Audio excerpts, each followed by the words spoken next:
안녕하세요. 여러분들의 성경 통독을 도와드리는 바이블 스터디 시간입니다.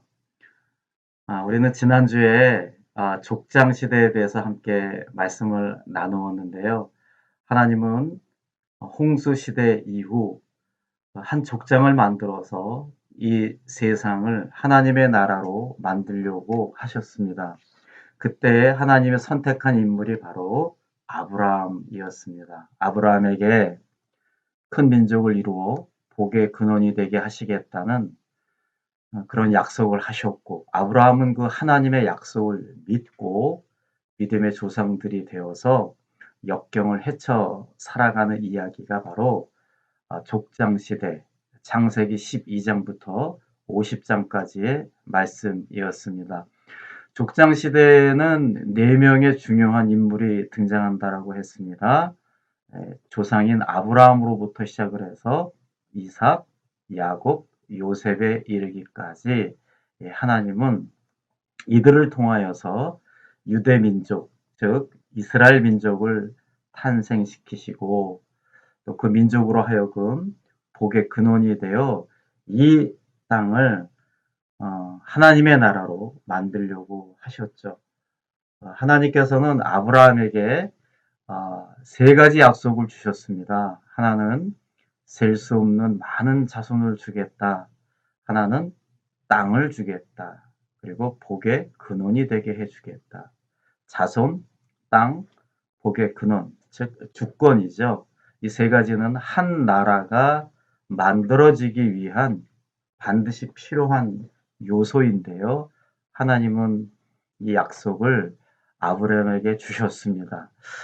그러나 참 아브라함이 대단한 것은 이 약속을 받았지만 이 약속을 현실적으로는 받지는 못했습니다. 그러나 이 약속을 끝까지 믿었다라고 하는 거죠. 자기에게는 이루어지지 않겠지만 반드시 자기의 후손들에게는 후손의 때에는 반드시 이루어질 것이다라는 그 믿음이 확고했습니다. 이 믿음은 나중에 말씀을 드리겠지만 몇백 년 후에 이 믿음이 확실하게 이루어지는 것을 보게 됩니다. 오늘은 출애굽과 광야 시대입니다. 아브라함, 이삭, 야곱을 통하여서 기본적인 자손들이 주어졌고요. 이 야곱을 통하여서 이제 요셉이라고 하는 장자가 등장을 합니다.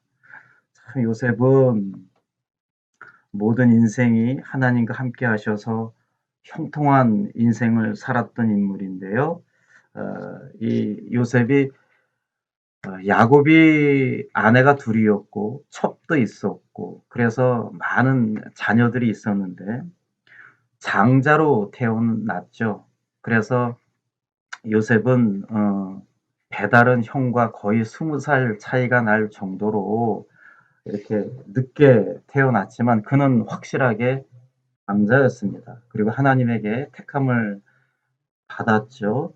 요셉이 아무래도 어린 나이에 아버지에게 아주 사랑을 독차지하니 형제들이 참 많이 시기하고 미워했습니다. 이게 창세기 후반부의 내용인데요. 그래서 얼마나 이 시기 질투가 무섭냐 하면 저 요셉만 없으면 내가 아버지의 사랑을 독차지할 텐데 하면서 형제들이 요셉을 죽이려고 하죠. 그랬을 때 그 또 다른 형제의 지혜로운 말로 인해서 뭐 하나님의 다 섭리 안에 있는 것이지만 이 요셉이 당시에 다른 나라 아주 잘 나갔던 애굽이라고 하는 나라에 요셉이 노예로 팔려가게 됩니다. 이것이 바로 이스라엘 백성들이 애굽으로 들어가는 가장 첫 번째 사건이 되었습니다. 요셉은 애굽으로 들어갔습니다. 그래서 드디어 이제 애굽 생활을 하게 되는데요. 그 애굽 생활을 하다가 다시 하나님의 은혜로 이스라엘 백성들이 애굽에서 나오는 그래서 출애굽하는 과정 나와서 시내산에서 훈련을 받고, 어떤 훈련입니까? 하나님의 백성이 되기 위한 훈련을 받는 거죠. 또 그런 가운데 백성들은 다시 또 신앙이 좋았다가 안 좋았다가 이런 우여곡절을 겪으면서 지내는 내용이 바로 출애굽기입니다. 이 출애굽기의 내용을 시대적으로 말씀드렸을 때는 출애굽과 광야 시대이다라고 말씀드릴 수가 있겠습니다.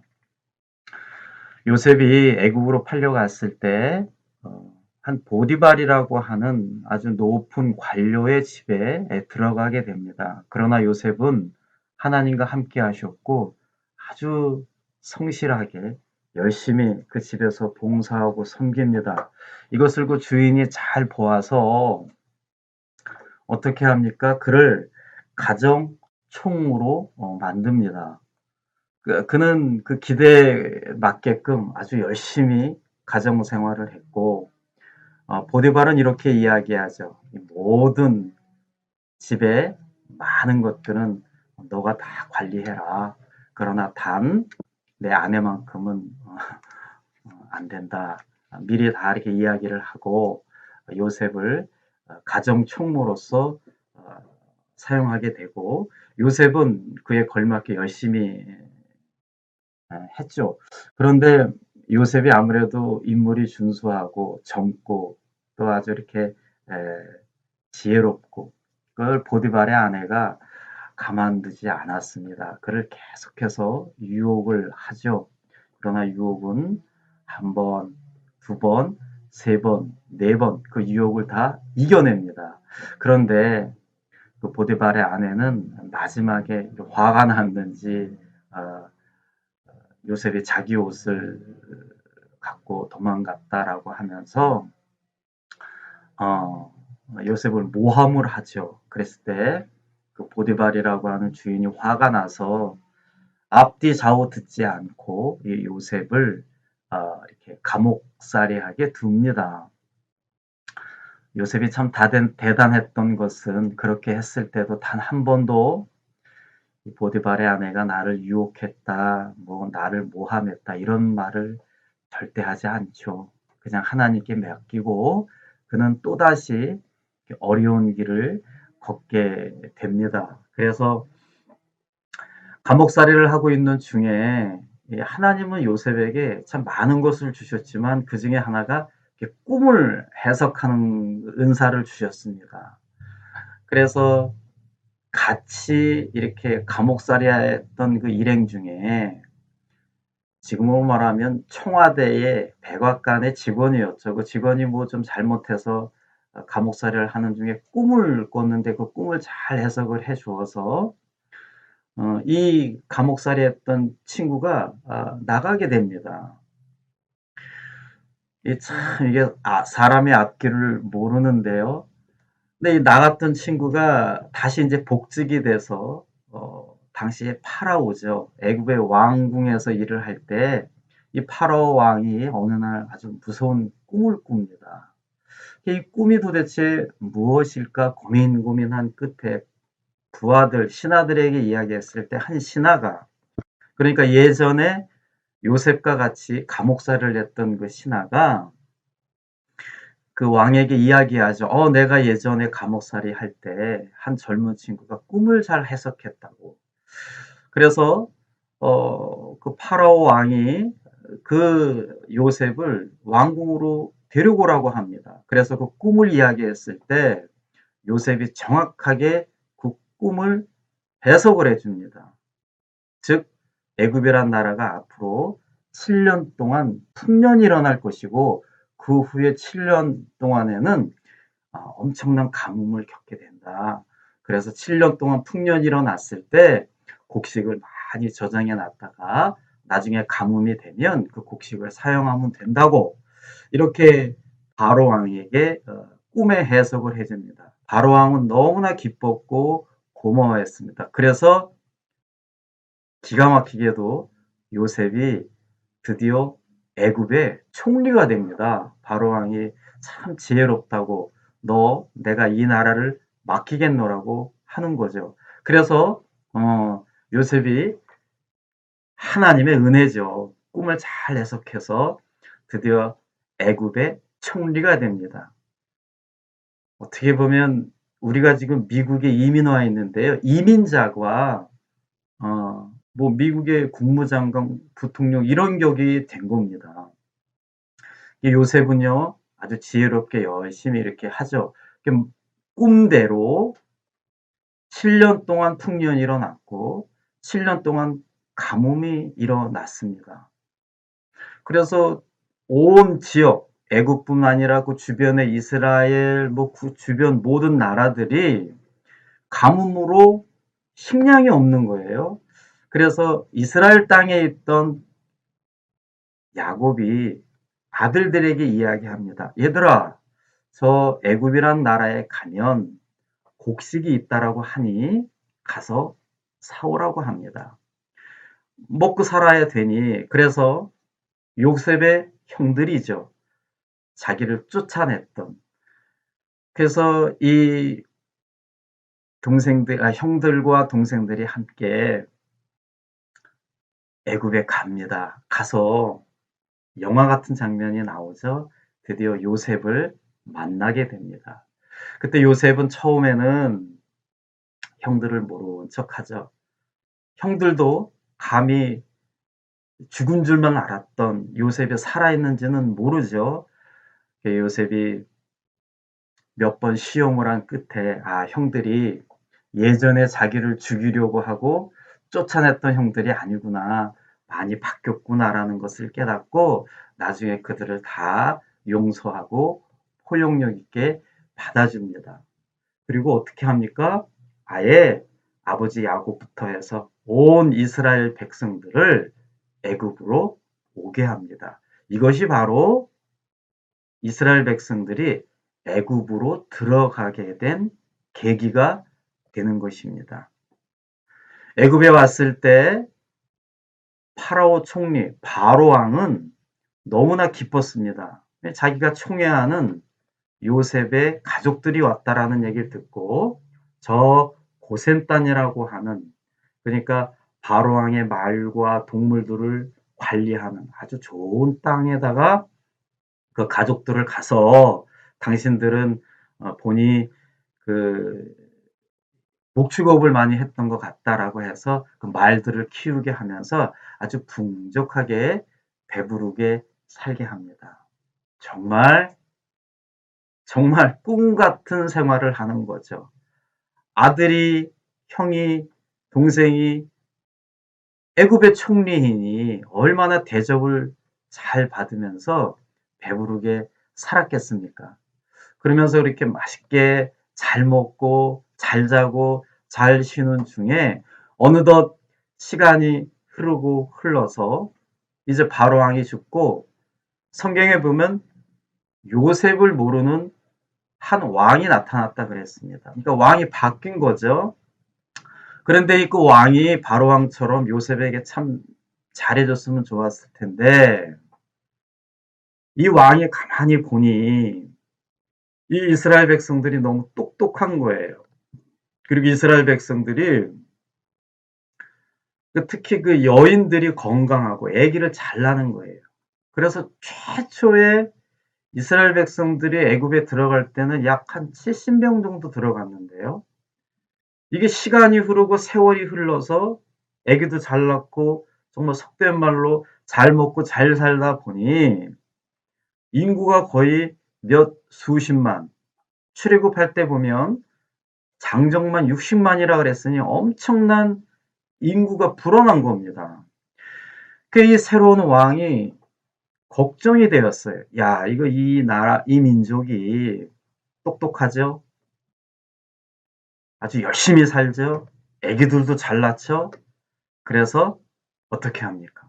안 되겠다. 이러다가는 이 민족이 애굽이란 나라를 잡겠다.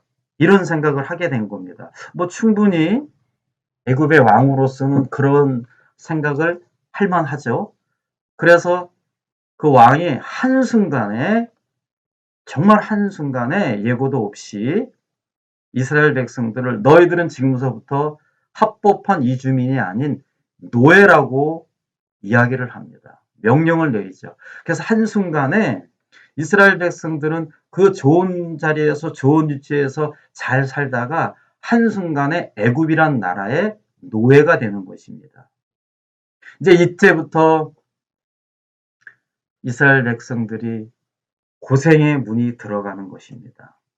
그러면서 왕이 어떻게 명령을 내립니까? 하도 아기들을 잘 낳으니까 너희들은 중에 결혼을 해서 아기를 낳는데 아기를 낳아서 남자아이면 무조건 2살 이하의 모든 남자아이는 다 죽이라고 합니다.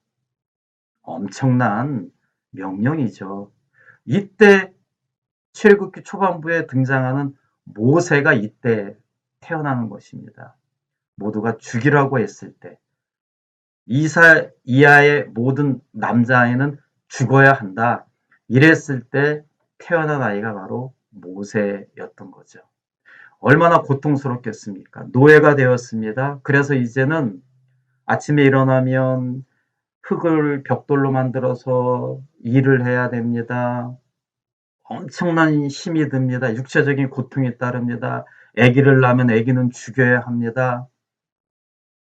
이때 이스라엘 백성들이 그동안 잘 먹고 잘 살았던, 그래서 편하게 살았을 때 다 잊어버렸던 하나님을 기억하게 됩니다. 그래서 이들이 어떻게 합니까? 그때부터 하나님께 부르짖게 됩니다. 하나님 도와주세요. 우리를 좀 도와주세요. 너무나 고통스럽고 아이는 죽여야 하고 우리를 어서 이 애굽이란 나라에서 끌어내 주세요. 나가게 해 주세요. 출애굽하게 해 주세요. 이렇게 간절하게 기도했을 때 맨 처음에 하나님은 어땠을까요? 무척 괘씸했을 것 같아요. 너희들이 잘 먹고 잘 살 때는 나를 찾지 않더니 힘들고 어려우니까 나를 찾는구나. 그래도 우리 하나님은 사랑이 많으신 하나님이었기 때문에 이들의 기도를 들어주십니다.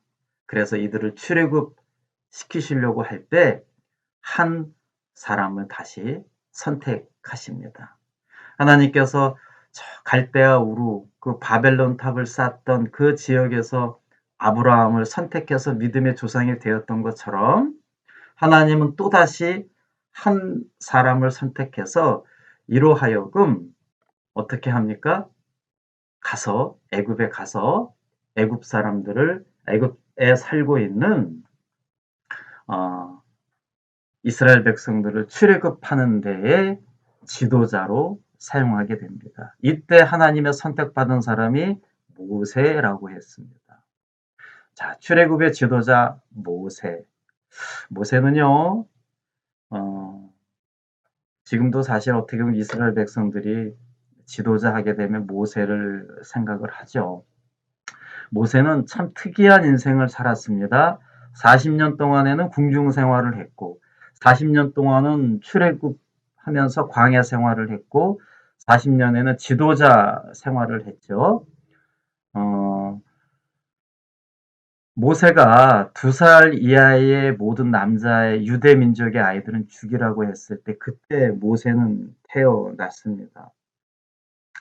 그때 모세의 어머니는 어떻게 그 엄마가 이 모세를 죽이겠습니까? 그래서 갈대 상자에 모세를 넣어서 강가에서 흘려보내죠. 제발 누구 손에 건져서 살아났으면 하는 그런 엄마의 마음으로 그렇게 했고 그 간절한 마음이 하나님의 은혜가 닿아서 바로 그 갈대 상자를 또 공교롭게도 그 애굽의 왕의 공주의 손에 들림을 받게 됩니다.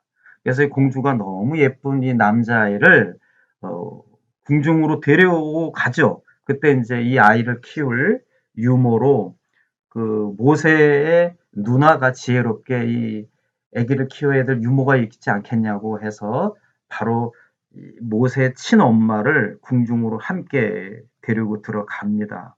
그래서 거의 그 안에서 40년간 정말 궁중 생활을 모세는 하게 됩니다. 이랬던 모세가 어느 날 갑자기 유대인들이 싸움을 하는 걸 봅니다. 그랬을 때 너희들 왜 이렇게 싸우냐고. 그래서 실수로 사람을 죽이게 됩니다. 싸움을 말리다가 이것이 들통이 납니다. 그래서 모세가 겁이 나서 바로 광야로 도망을 갑니다. 한순간에 궁중 생활을 하다가 이제 광야 생활에 접어든 것입니다. 그래서 40년간 궁중 생활을 하다가 이제 40년간 광야 생활을 합니다. 이때 그 광야에서 한 여인을 만나게 되고 그 여인을 따라가서 그 집에서 이제 소위 처가살이를 하고 있는 중에 그러면서 이제 처가에 있는 동물들을 키우면서 지내다가 하나님이 모세를 부르십니다. 너가 지금 저렇게 눈물로 기도하는 애굽에 들어가서 너가 이들을 구출해내는 지도자로 사용을 해야겠다.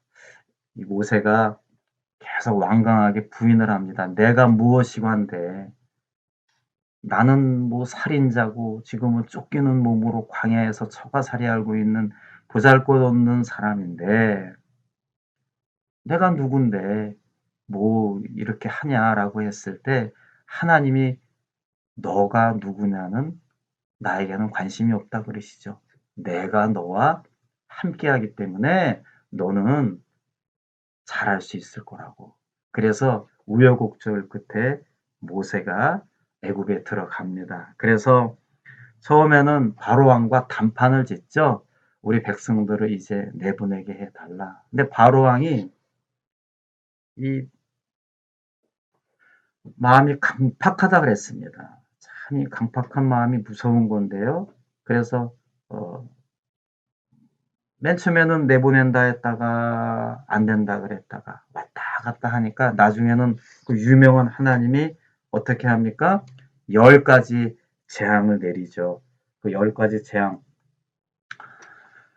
나일강을 피로 물르는 재앙, 개구리 재앙, 이재앙, 파리떼, 온역, 독종, 우박, 메뚜기, 흑암, 장자 이 모두가 다 하나님이 내리신 재앙들입니다.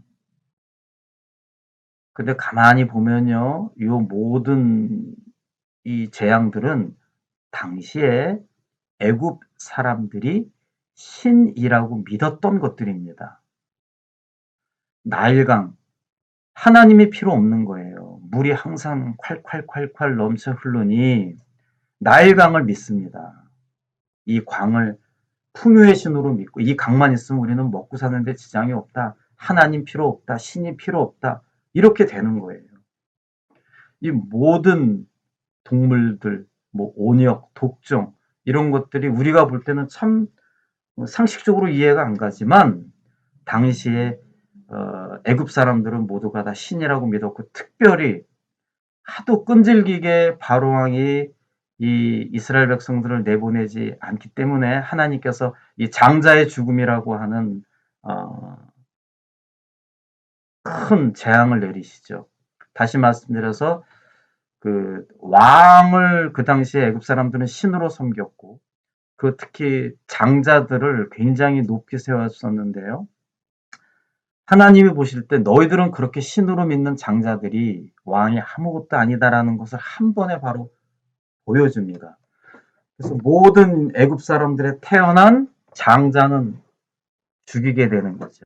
그게 그냥 온 집안이 고기 울리고 왕의 장자까지 죽게 되니 왕이 이제 두 손을 들게 되죠. 여러분 그때 뭐 영화에도 많이 나오는데요. 죽음의 그림자가 장자들을 탁탁 이렇게 목숨을 치는 장면들이 아주 무섭게 나오는데요. 기가 막힌 거는 그랬을 때 그 애굽 땅에는 애굽 사람들도 살았고 이스라엘 사람들도 살았지만 하나님이 모든 애굽 사람들의 장자는 죽였지만 하나님을 하나님이라고 믿었던 이스라엘의 장자들, 그 가족은 그냥 죽음의 사자가 지나갔습니다. 패스오버, 유월, 그러니까 지나갔다. 그래서 그 유명한 유월절이라는 단어가 여기서 등장을 하는 것입니다. 모든 장자는 죽여도 이스라엘의 장자는 하나님이 살려주셨거든요. 그래서 이 장자가 죽는 것을 보고 바로왕이 깜짝 놀라서 이젠 두 손 두 팔 들고 빨리들 나가라고 모세에게 시켰고, 모세는 장정만 60만, 전체 여자 남자 합치면 거의 200만 가까이 되는 이스라엘 백성들을 데리고 드디어 출애굽하게 됩니다. 애굽을 나오게 됩니다. 이때 또 나오는데 하룻밤 자고 나니 바로왕이 또 마음이 강팍해져서 변하게 되죠. 그래서 또다시 군사들을 이끌고 이스라엘 백성들을 치러 올 때 또 기가 막힌 영화의 한 장면이 등장을 하는데요. 이 바로 앞에는 홍해가 있고 뒤에는 애굽의 군대가 쫓아왔을 때 모세가 기도를 하죠. 하나님, 우리가 여기서 죽어야 되겠습니까? 라고 하면서 기도했을 때 정말 놀랍게도 홍해가 갈라지는 사건이 여기에서 등장을 하는 것입니다. 그래서 홍해가 갈라지고 어떻게 합니까? 이스라엘 백성들이 홍해를 건너고, 그리고 그 이스라엘 백성들을 따라오던 애굽 병사들이 갈라진 홍해에 들어왔을 때 다시 갈라진 홍해가 다시 합쳐지는 관계로 애굽 군사들은 전부 다 홍해 바다에 빠져 죽게 되는, 그래서 무사히 출애굽하는 장면, 그것이 바로 이 출애굽기 초반부의 내용입니다. 이제 출애굽한 후에 하나님은 두 가지 일을 하시죠. 하나는 어떻게 합니까? 훈련을 시키세요.